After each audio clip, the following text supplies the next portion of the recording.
All right, Larry Krueger here from the Pig and a Pickle Krug Show with a little live stream on the Niners. 8 Niner representatives showed up at the Oregon Pro Day. What's it all about?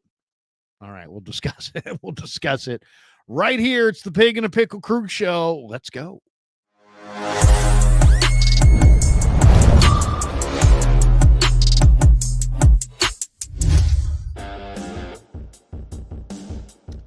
All right, we get it rolling. It is 11 minutes after 2 p.m. on the West Coast. That means it's 5:11 back east. Happy March the 18th. Welcome to the Krug Show, brought to you by Pig and a Pickle, the best barbecue in all of Northern California. Check them out. They're in Emeryville. They're in Corte Madera. And if you're in the middle of the country, you're like, where is Corte Madera? Where's Emeryville? They're Northern California, San Francisco Bay Area suburbs, and they are the home of Pig and a Pickle, the best barbecue in Northern California. As I said, check them out. Get some brisket chili. Go say to Damon and Mary, the owners of Pig and a Pickle. Tell them that Krug sent you and that you're a big fan of the Krug Show. Thanks to all of you guys. Like and subscribe to help grow the channel. And also thanks to our month of March spring training trip sponsors, and we are brought to you by Claw Daddy Arcades.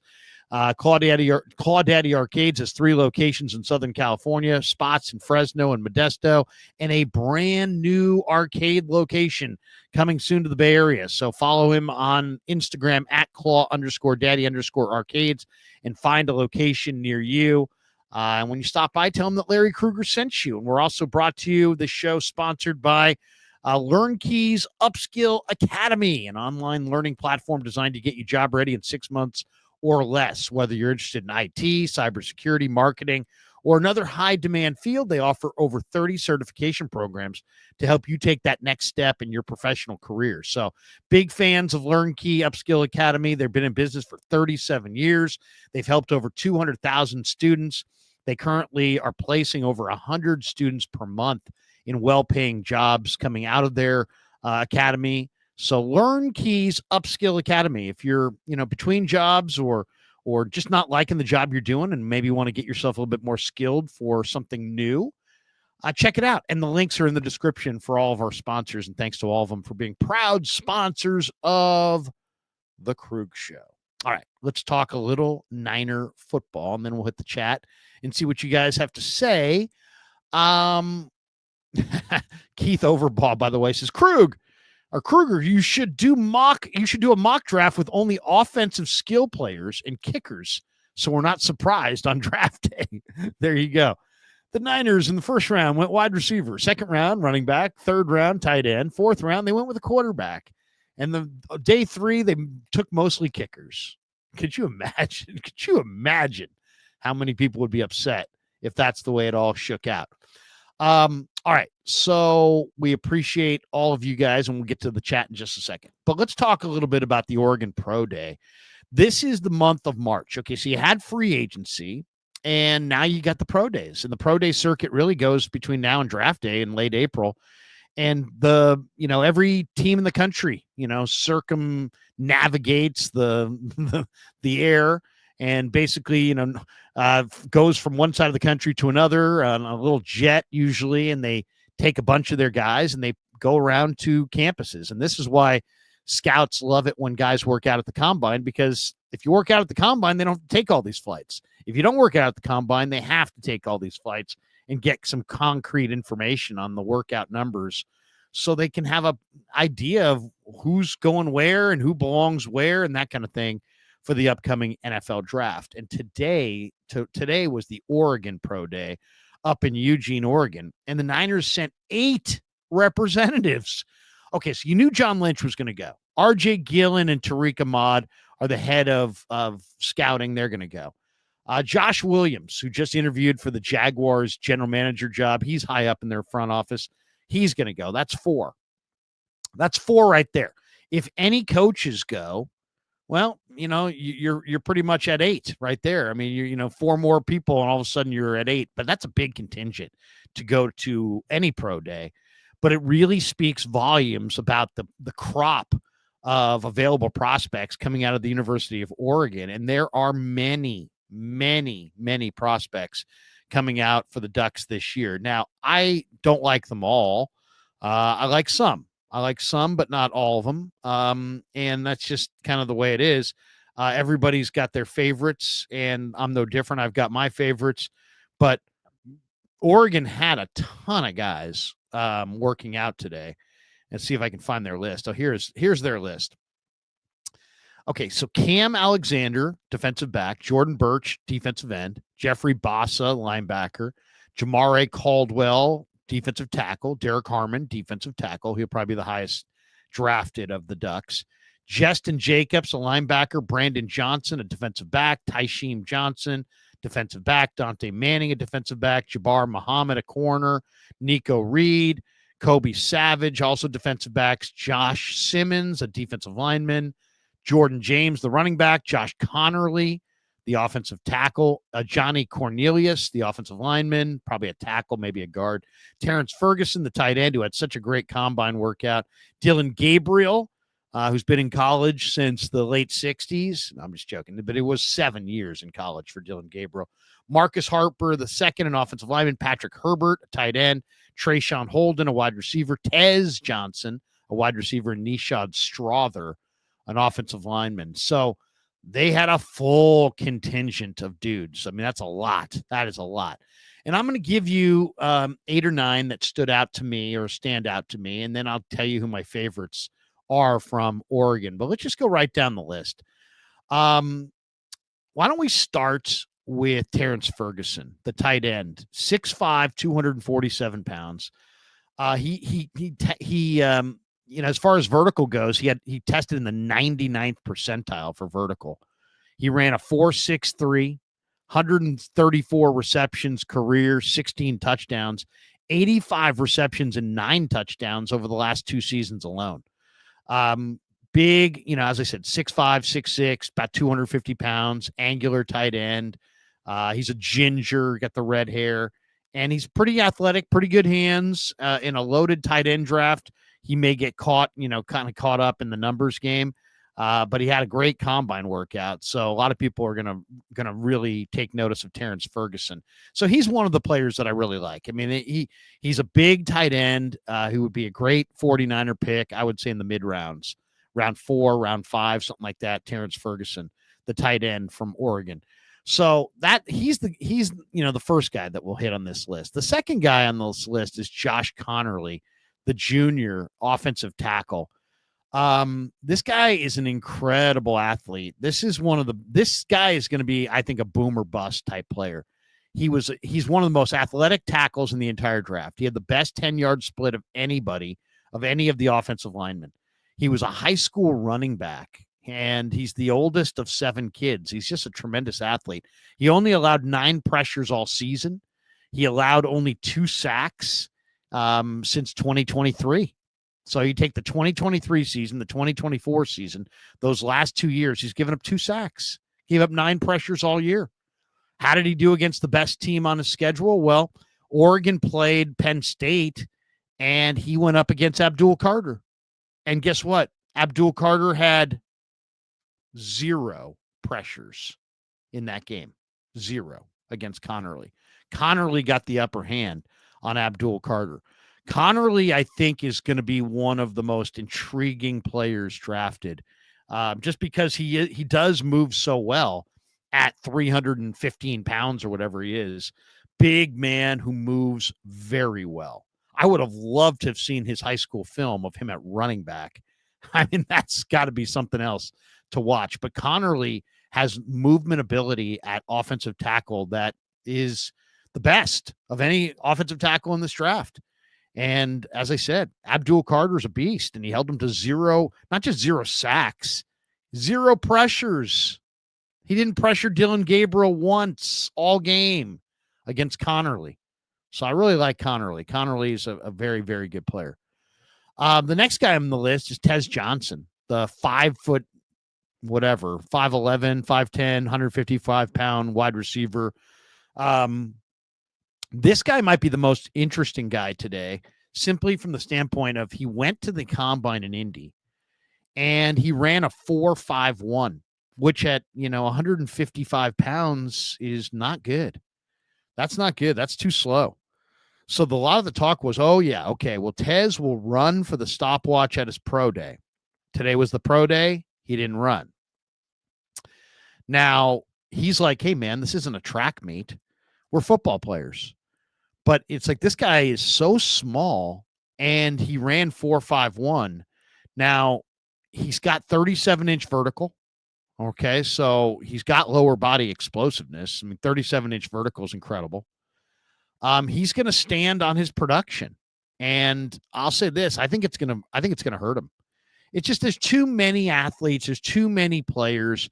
I would say if Tez had come out today in Eugene and upped his 4.51 to a 4.45, something like that, something in the mid 4.4s, I think he's going to be a third-round pick. But because he didn't run at the pro day and stood on his 4.51, which is a pedestrian time, I think he's going on day 3. And I think on day 3, he's going to be one of the great steals in this draft. He had 169 receptions and 20 touchdowns in 2 seasons at Oregon. This guy can do it. Who was the best team they played this year? It was probably Penn State. What did he do in that game? He had 11 catches for 181 yards and a touchdown. He went to Mobile for the Senior Bowl. He was unguardable. So he's super tiny, probably not that durable, probably one hit away from a career-ending injury because he is pretty tiny. He's one of the smallest players to enter the draft in a long time. But the collegiate production is there. And, yes, is the 40 time important? It is important, especially on the perimeter for wide receivers and in corners. A lot of times they'll say, well, the 40 doesn't matter for an offensive tackle. How often do they run 40 yards? Okay, it's true. But on the contrary, or by comparison, the guys in the perimeter, the wide receivers and corners do run 40 yards, and the 40 is rather important. But then you have Tez, who's tiny, and he ran a total slowish 40 time. What do you do with him? Well, you know what you do is you draft him in the 4th or 5th round. And I think that's where he's going to go. If you said, where's Tez going to go? I think he's going to be an early 5th round draft choice. And in the early 5th round, he's a steal. Once again, 11 catches for 181 yards against that Penn State secondary, which was really good. He had a really good 2-year run at Oregon. Is he tiny? Yes. But, and you can't draft him on day 1 or day 2 because of that 40 time. But on day 3, you're talking about a steal. I mean, if I'm the 49ers, I get to day 3, I'm going to be looking for guys who can change the game. And this guy might be able to change the game. He's really, really small, but he's impossible to cover. I don't know if you've ever seen like a small high school kid who gets on a field with college kids or pros. It's like, yeah, if they ever hit him, he's dead and he's probably, out for the year. But he's hard to cover. I mean, it's hard to cover these tiny little guys who have unbelievable body control. Going up against Nick Emanwari, who runs incredible, but yeah, he's 6'3", 220. And he's going to try to mirror a receiver that's 5'10", 155. I mean, there's body control there that has to be accounted for that the small man has, that the large man just doesn't have.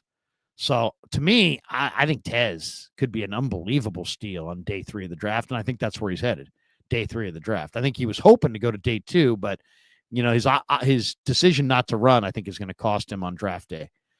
All right. So the next guy on my list is a guy who spent a lot of time talking to John Lynch today. And he was one of the real impressive players in Mobile for the Senior Bowl, Jeffrey Bossa, the converted safety who's playing inside linebacker.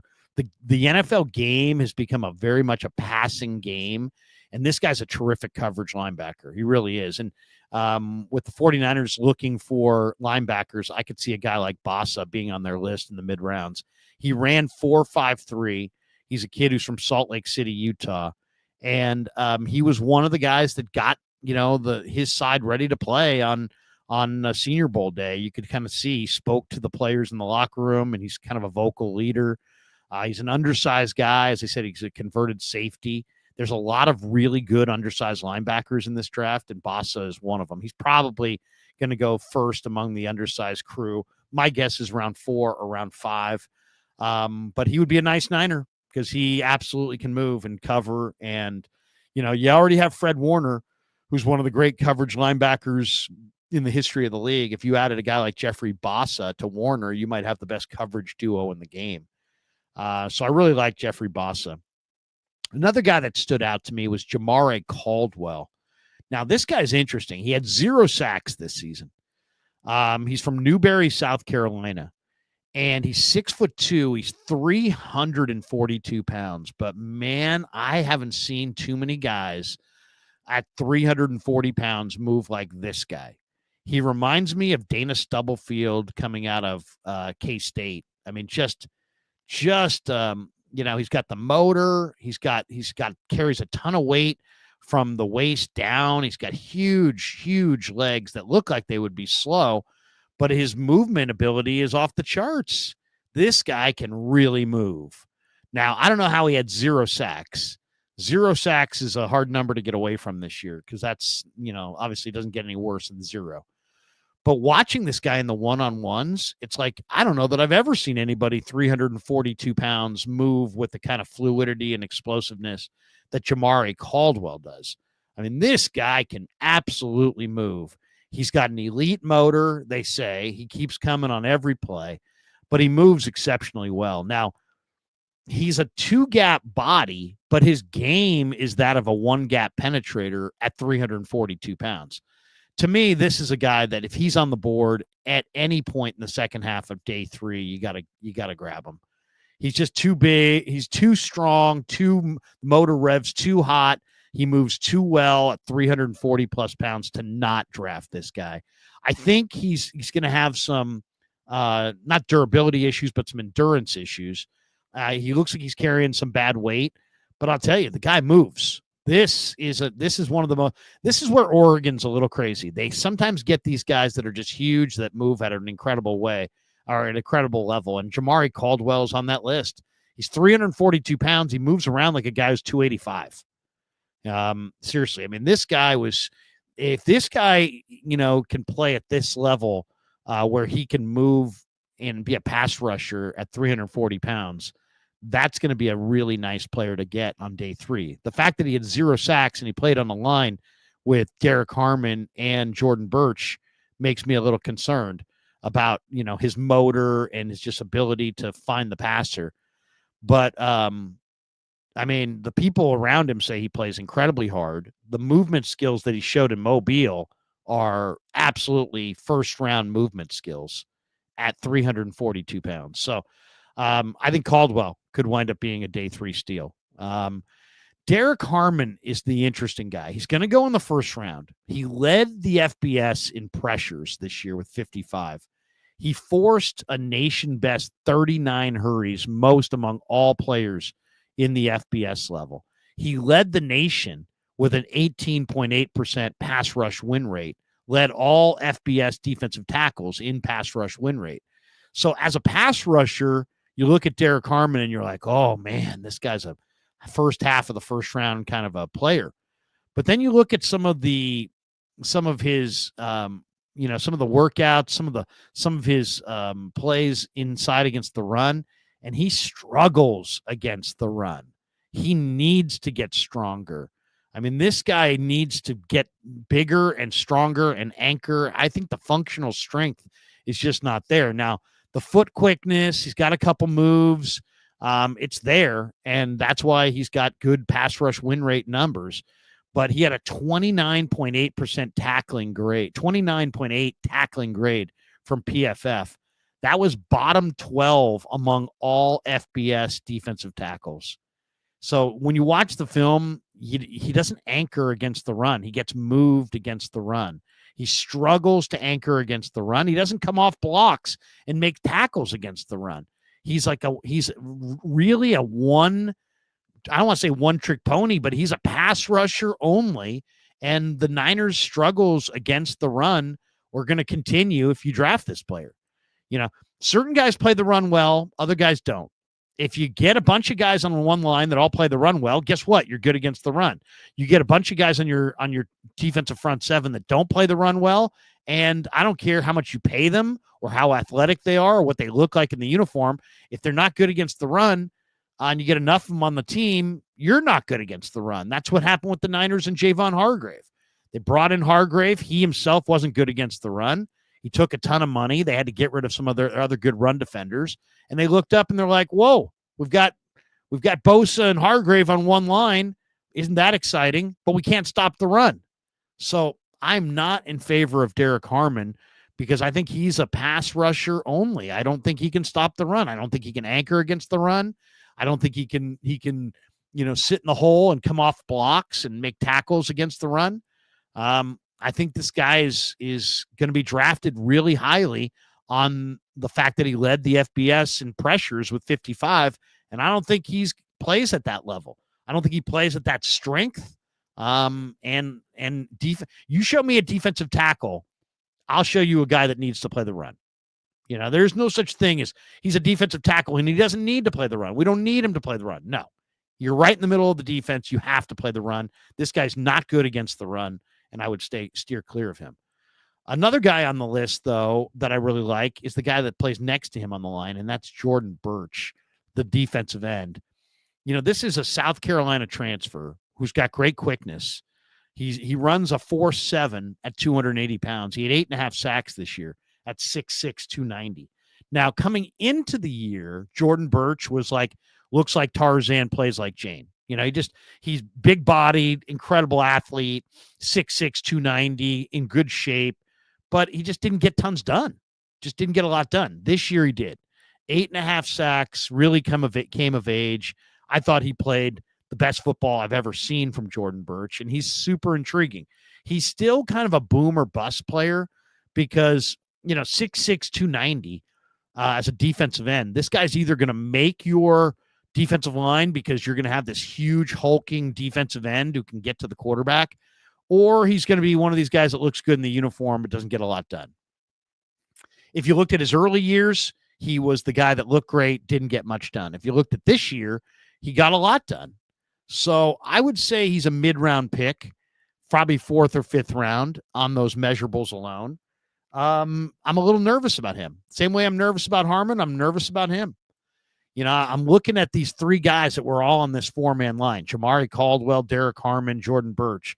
And usually, if you watch the film, somebody jumps out as, this is the real guy, and these other guys were on this, basically getting by on this guy's coattails. When you watch Oregon, I don't see that. I don't see Harmon being the guy and then Birch and Caldwell just along for the ride. I see three kind of flawed players. I see Harmon's good against the pass, not great against the run. Birch's motor seems like it runs hot and cold. Caldwell's got a great motor, but I think his endurance is not quite what it needs to be. And I think the three of them together, obviously Oregon was a hell of a team. But, none of the three really stand out as like, oh, yeah, you got to have that guy. Birch, I think, has the most talent, but he's been really inconsistent. Harmon had a great career and is a great pass rusher, but his lack of strength against the run is noticeable. And Caldwell has a terrific motor and really looks good moving in the one-on-one pass rush drills, but he doesn't have a single sack all year. I think the most tackles he had in a game was 4 all year. So, I think I might just want to pass on all three of these guys. And the last guy on my Oregon list, I think, is one of my favorites on this list, and that's the corner, Jabbar Muhammad, 5'9", 182-pound corner. He ran 4.47 today at the Oregon Pro Day.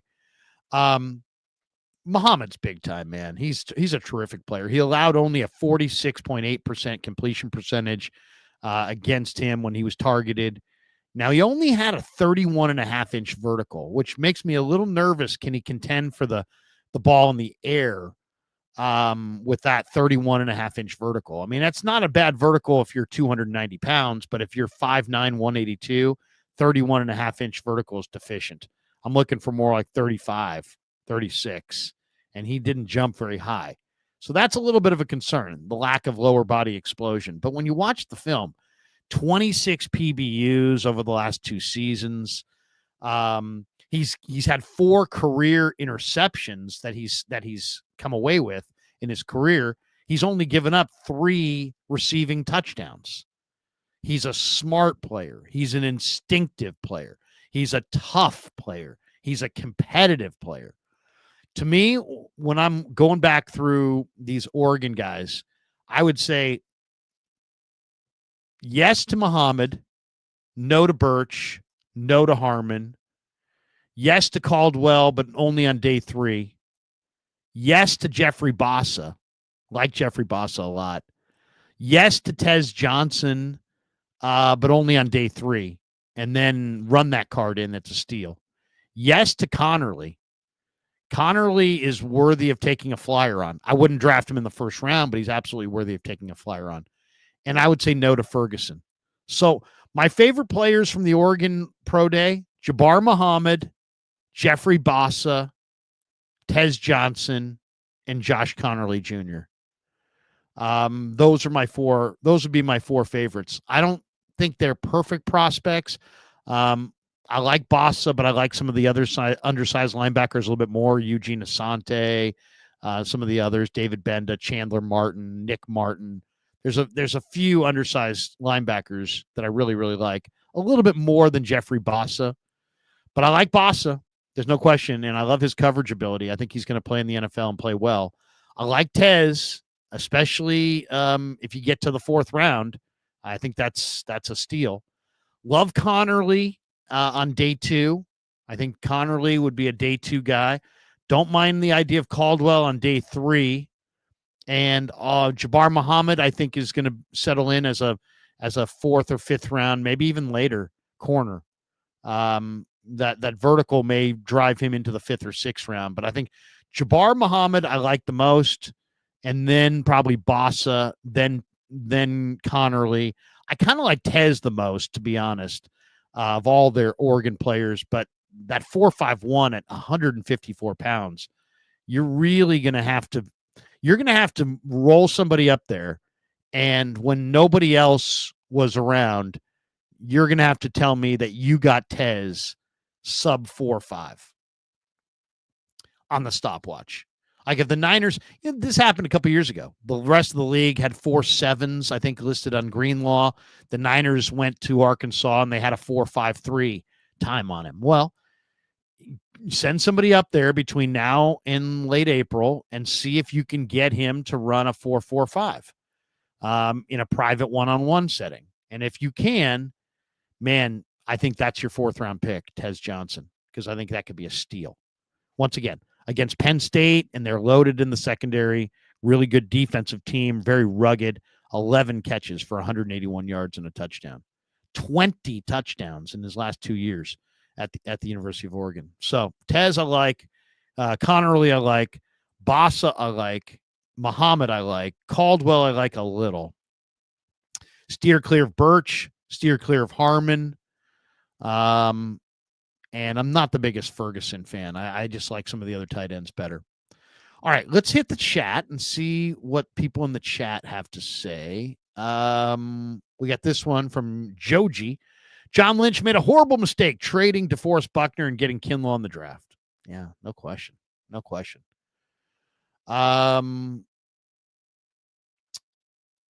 What do we got here? Michael Redman. I feel like if we got Aeneas Peebles and Ty Robinson later, take Bassa and Buchanan in the mid rounds, we can really use those other picks to fill our team out. Buchanan is Teddy Buchanan from Cal, I think he's talking about, who went to my high school. Go Cats, get them Cats. Go get them Cats. St. Ignatius Wildcats. Aeneas Peebles, I'm a huge fan of. Ty Robinson, I am as well. In fact, if it was me, this is what I've been debating. Should the Niners go Kenneth Grant or Walter Nolan or a big defensive tackle early? Do they go offensive tackle with Membu or somebody like that early? Or do they go, with another spot? To me, the other spot would be, I love Jalen Walker, the linebacker, edge rusher from Georgia. I mean, to me, he's a superstar. And then I saw an interview that he did that I put out on my Twitter the other day. I mean, he's super smart. He's really intriguing. I also really love the Nebraska combo. I love Ty Robinson, and then he's probably more like a third or fourth round pick. And then I love Nash Hutmacher. And to me, I'd want both those guys. But I also want Peebles. I really like Peebles. If Peebles, Peebles is 290 pounds, 295, and he's an awesome rusher. So I Peebles is definitely on my list. They got to get an inside rusher that's going to be a difference maker. I mean, what do you think Milton Williams is? Milton Williams never started for Philly, but what he is a situational rusher with explosive pass rushing traits. Well, guess what? I mean, Milton Williams was really, really good and then got paid as one of the best free agents in football. Peebles is the exact same kind of player. He's the exact same kind of player. He's a pass rusher. He's liquid. He's got a ton of spin moves. He's impossible to block. He's just a really, really good defensive tackle who can rush the passer, and you can play him at any spot. And Ty Robinson is just a badass. I mean, he really is tough. So if you can get Ty Robinson and Aeneas Peebles, I love it. I love it. And go with some of those undersized linebackers on day 3. Leo Chris, disagree on Birch. Injuries are one thing, but ability is another. Birch was a 5-star big-time guy. I mean, he was supposed to be superstar. And if you look at him, he gets marked down a little bit because he's so physically gifted that people think, oh, yeah, man, you're 6'4", 280, and you're fast. You should be dominating. And he doesn't dominate. Now, this year he was very, very good. This was his coming out party. Coming into this year, he's like this big – he looks great, but he hasn't had a lot of production. And he's like really intriguing, and the people who are handling recruiting are like, yeah, we got him, we love him, he's awesome, but he actually hadn't done it. So this was the first year he actually did it. So I would say this. I mean, Chris Kacerik's got a pretty good eye for this stuff. I'd basically ask Chris, what do you think? What do you think? You like Birch or not? The Niners do like bigger defensive ends. Guys who can get up the field, set the edge, and force everything back inside. They're looking for a defensive end that's 270 pounds. So Birch, in a lot of ways, is exactly what they're looking for, right? Because he's 280, 285, 290, and he still has a little bit of scoot, a little bit of ability to flatten and turn to the quarterback. So I could see Birch being somebody they really like. I really could. I just personally don't like the guys that look like a ton but don't play like a ton. I'm looking for guys whose motor revs hot and play with their hair on fire. And I didn't see that from him, but there you go. I mean, I'm not claiming I know everything. Jacob Agualo says Jalen Walker can fill multiple spots too if we need him to. Yeah, I mean, Jalen Walker, I would say to anybody, if you follow me on Twitter at SportsLarryK, I put this out maybe 10 tweets ago, just a day or two ago, just an interview that Jalen did at the Combine. And it's just like you can tell, and I've got a couple buddies who are road scouts who told me about, I guess in early November, Jalen Walker's, checks every box. And I'm just like, really? Does he? Because, these Georgia guys, Nolan Smith hasn't done a whole lot. Sorry, but Robert Beal hasn't done a whole lot. There's some of these guys are awesome, but some of these guys are drafted and they're thought to be awesome and they're far from awesome. So how do you figure out which guy's the right guy? And he's like, look, this is the guy he's the alpha, he's the leader, he's the smart guy, he's the confidence. He's going to be a great edge rusher if you want to put him off the edge. He's going to be a great stack backer if you play him as a stack backer. To me, I see really, really special traits. Like if you're like, I did the end of the year breakdown on the Niners, and the two things that really stood out the most. One, their defensive tackle play was horrible.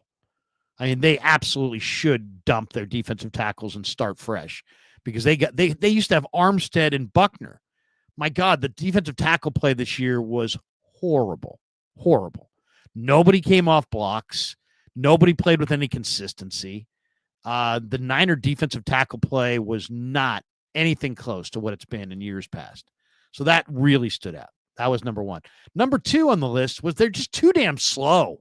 I mean, this is one of the slowest freaking teams of all time. When the Niners went to the Super Bowl the first time against Kansas City, Super Bowl 54, the Niners and the Chiefs were the two fastest teams in pro football.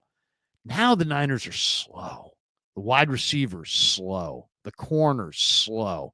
The Niners lost to the Rams early in the year, and Demarcus Robinson and Tutu Atwell just blitzed right by, Mooney and Lenore. They just absolutely ruined those guys because the Niners don't have anybody in the perimeter that can run at all.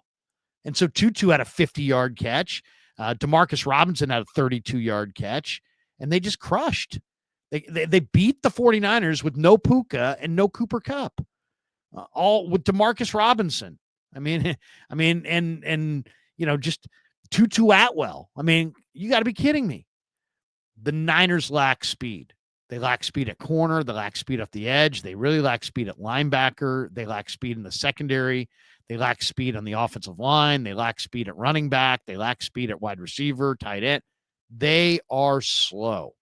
And Jalon Walker could be when you watch him, he might be functionally the fastest football player I've seen all year as far as he just closes space. Offensive football is about creating space. Defensive football is about closing that space. This guy can close the space like nobody's business. And I'm not worried about, well, is he a lineman? Is he an end? Is he a tackle? I mean, is he a defensive end? Is he a linebacker? No, he's a linebacker. He's a linebacker who can blitz. And they use him at defensive end because in college, you just put whoever you think's the best athlete off the edge and wind him up and let him go. But he's not an edge rusher in the NFL. He's not. He's a linebacker who you can say, go get the quarterback. Go get the running back. I mean, he's just a dominating athlete in a team full of big-time five-star recruits and premier athletes. Jalon Walker stands out as the best of their athletes. So that's the guy that I'd have a hard time passing on Jalon Walker. I really would. Just because I think he's an NFL defensive player of the year type candidate. I think he's a special player. I think he's a Patrick Willis. I think he's a Navarro Bowman. I think he's just a totally dominant, snuff you out like a candle linebacker who's just kind of a better version of Devin White, who the Tampa Bay Bucks won a Super Bowl with him. Now he's kind of regressed, but so maybe that's not the greatest comparison today, but that's what he reminded me of. Devin White at LSU. Jalon Walker at Georgia reminds me an awful lot of Devin White at LSU. White was shorter, thicker. Walker is faster, better athlete, in better shape, and just electric, just absolutely electric. And then hearing him interviewed, you can see he's super smart. He diagnoses things well. This is the guy, man. This guy's a monster. I know a lot of people say, Mikael Williams. I think Mikael Williams is a guy who a lot of people are going to mock to the Niners, but I think Jalon Walker is the far better player. Ray Pest is back. Hey, Ray. He said, second wave of free agency done and still nobody. What is Jed doing? Yeah, I mean, the free agent thing has sailed. I mean, who's left? I mean, yesterday the Eagles got Josh Uche and Azeez Ojulari for less money than the Niners are paying their blocking tight end. So I would say the weird part about the Niners situation is the Niners, if we had the Niner brass sitting right here, they would not cop to this is a rebuild year. They wouldn't. They're not going to. When they get asked about what they've done in the offseason, they're going to be like, no, our standards haven't changed at all. We're still trying to win the Super Bowl. That's going to be their song and dance, that nothing's changed. Okay. But the draft, that is all that's left. And you need a lot. You need a running back, a wide receiver, a tight end, a couple offensive linemen, probably 2 defensive tackles, maybe 2 defensive ends, 2 linebackers, a free safety, a corner, a kicker. You have a lot of needs and only free agency to solve them all. So, I mean, that would take basically the 49ers have painted themselves into a corner here where they are going to have the greatest draft in the history of the draft and contend for a Super Bowl, or they're not going to contend for a Super Bowl. So just think about that for a second. Literally, that's what it's going to take. Do the Niners want to contend for a Super Bowl this year? If they do, they literally are going to have the greatest draft in the history of the NFL draft. The Niners in 1986, this is 1 year after they drafted Jerry Rice, had a pick in the middle of the first round. They traded back, I think, to 33 or 38. You can look it up. They made a couple different trades. They traded back, and their first pick was Larry Roberts. And it was their bonanza draft as far as they got they got 6 starters out of it, maybe 8. It's either 6 starters or 8 starters out of it. The Niners need that right now. They need to get 6 or 8 starters. They probably need to get more.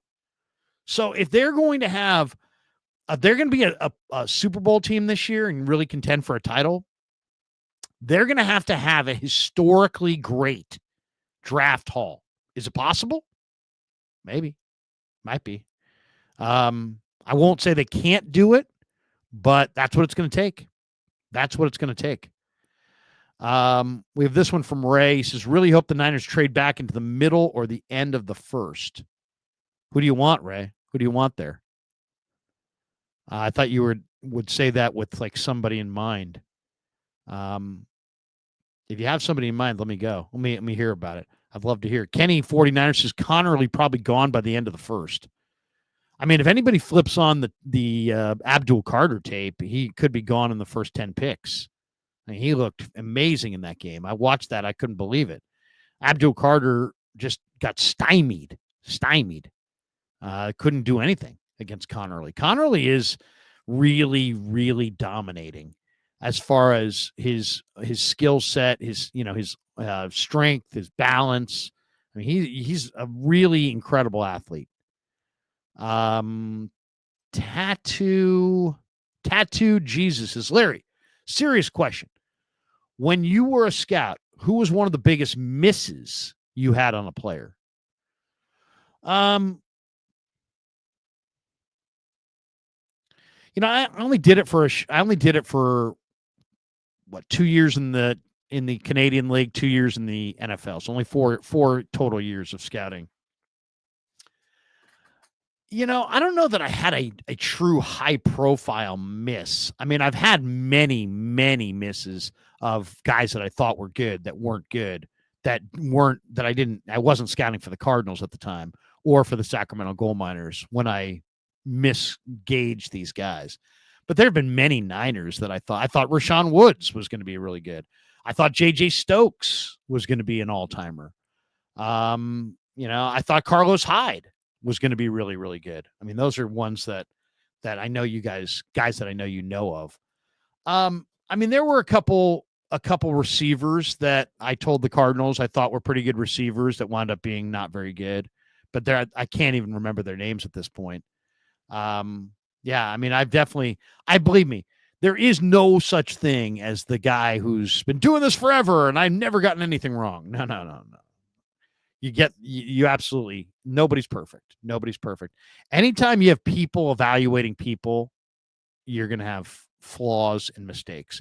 I will say this too. When I was in the Canadian League, we did, the guy who was the head of personnel was Joe Woolley, who had run the Eagles. Bill Urbanek was there as well. We did an evaluation one day. We were talking about the draft and they thought I was too draft centric. And they said, hey, do you understand the failure rate of the draft? And I'm like, yeah, I know there's a lot of failure. And he's like, no, but do you have a working understanding of what those numbers actually look like? And I admitted that I didn't. And so we took like a week and went through the year prior's NFL draft. And, let's just say this. The draft is about picking and identifying false favorites because everybody's a favorite. Everybody's the best player on their campus. Everybody's the best player on their team. Everybody's the an all conference player. Everybody's this. Everybody's So it's understanding that there's a high failure rate, and then you start looking for what if the guy is going to fail. Why is he going to fail? And sometimes the medicals give you some indication. He doesn't have the body type. He can't take the hits. He's going to break down. A lot of guys just bodies break down. You got to be, that's part of scouting. You got to figure out which guys' bodies are going to break down. Some guys, benefited from their surroundings in college, and other guys are on the other end of that spectrum, and they didn't benefit from their surroundings in college. So you got to kind of scout the entire thing. That's why you see busts out of Georgia, USC, Ohio State, Alabama. Why? Because everybody at those schools, in their minds, the year they come out is supposed to be great, and yet they're not all great. It's like there's some really, really great players in there, but then there's also some players in there that are just, they look great because they're around so many other great players. So you have to be able to figure out who's really doing the heavy lifting and who's benefiting. Like Robert Beal had great workout numbers, and the Niners took him, and he hasn't done anything. Well, he's an athletic guy. He didn't do tons at Georgia. And it's just, this is not a track meet. This is football. And there are skills to playing football. Just because you're big, strong, fast doesn't mean you can play football. And just because you're not big, strong, fast doesn't mean that you can't. It just helps you or hurts you. So you just have to you got to really have an open mind. That's the other thing too. You got to have an open mind. You can't decide before you sit down to watch the game who's good and who's not. I think most people kind of have decided who's good before they watch it. And then they're just looking for, validation that their opinion was true. Where I think most of the best scouts they're aware of who's good and everything, but they let their eyes tell them what they see, and they don't get fooled. They don't scout the program, they scout. Oh, here we go. No spaghetti allowed. Larry hated the Fred Warner pick. Yeah, I did. If you watched Fred Warner's BYU, I've talked to Fred about this. If you'd watch Fred Warner's BYU film, he didn't look anything like this Fred Warner. This Fred Warner is rangier, faster, way more explosive, way more powerful. He looked like a grab and drag tackler at BYU. He looked underpowered, not nearly as strong. He didn't look like this level of an athlete. He was a good mover, but he didn't have this kind of strength. He didn't have this kind of hitting ability. He's not really a hitter now. He's more of a coverage guy, but he was less of a hitter then. So, yeah, I saw that, and I thought, God, no, underpowered, needs more power. And I was wrong. So, yeah, that's one right there. I thought Fred was not a great pick.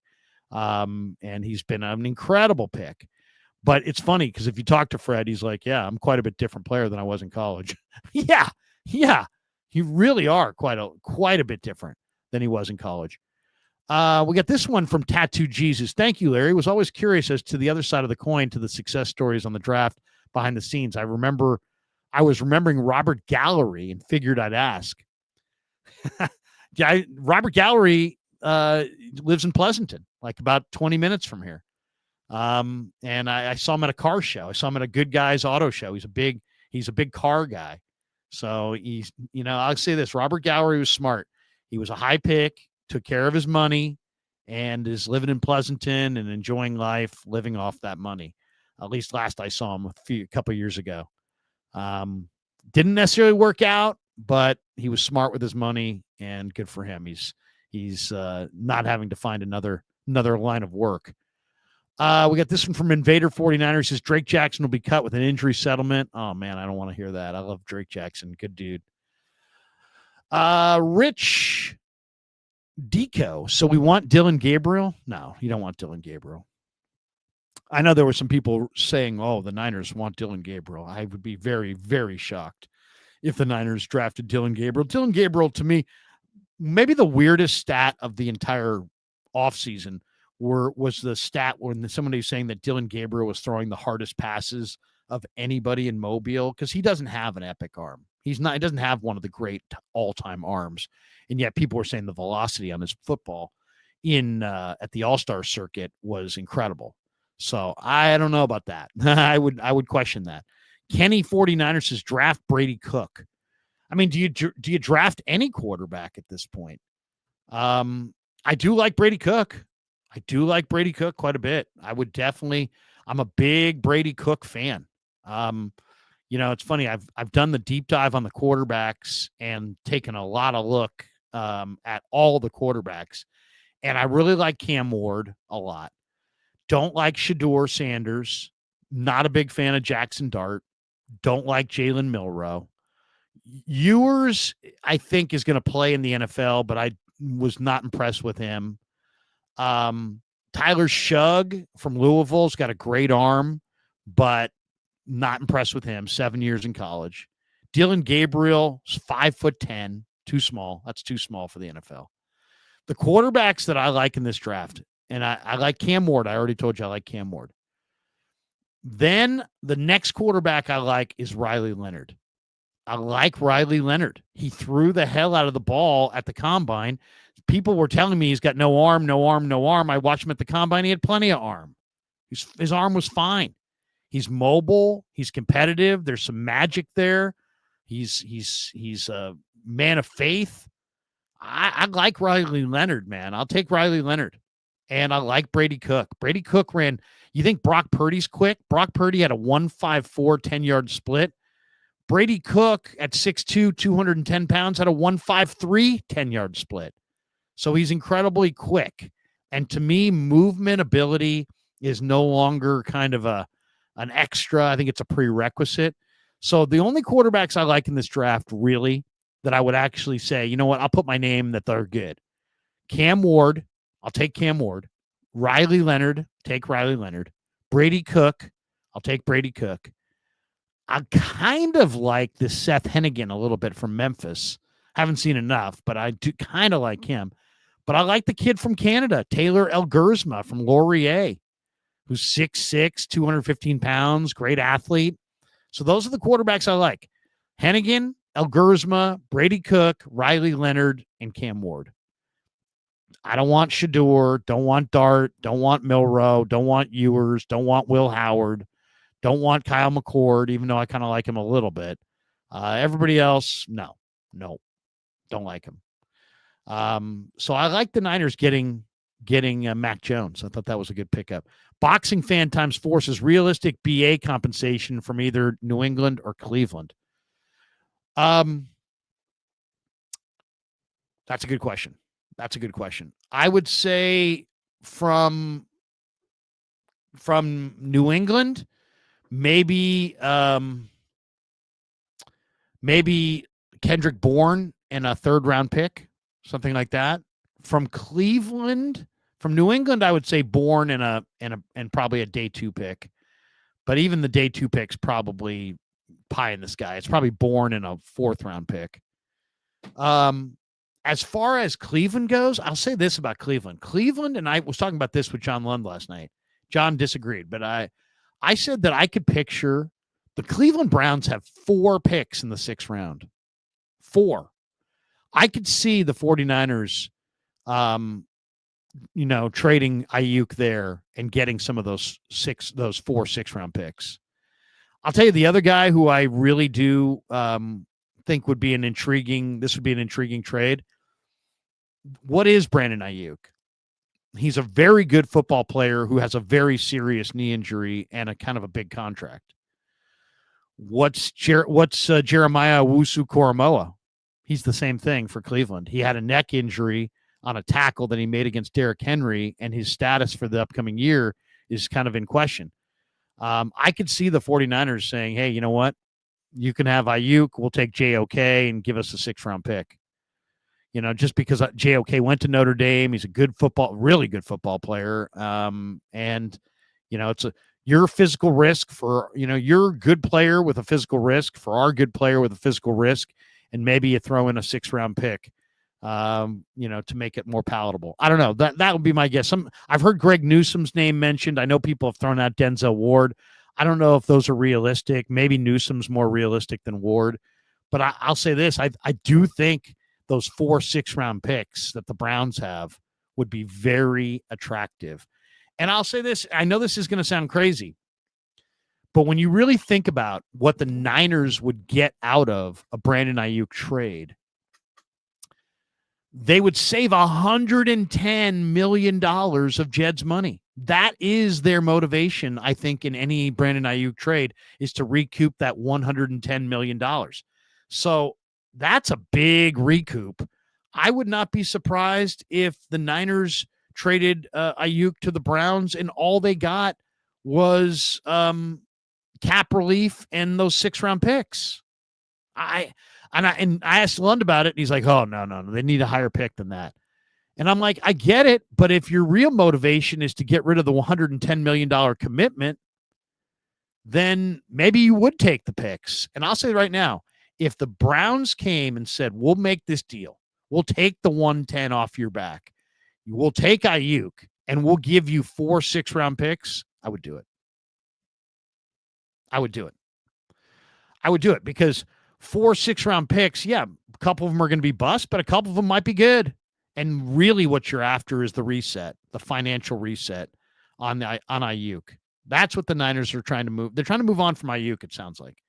And so, yeah, if I could get 4 6-round picks and some cap relief in the name of they take over his contract and the Niners get out from underneath it, I think that'd be a great way to reset. And those 4 extra picks is, who knows? I mean, it's beauty is in the eye of the beholder. But I will say this. You talk to enough NFL people, Todd McShay was saying this the other day.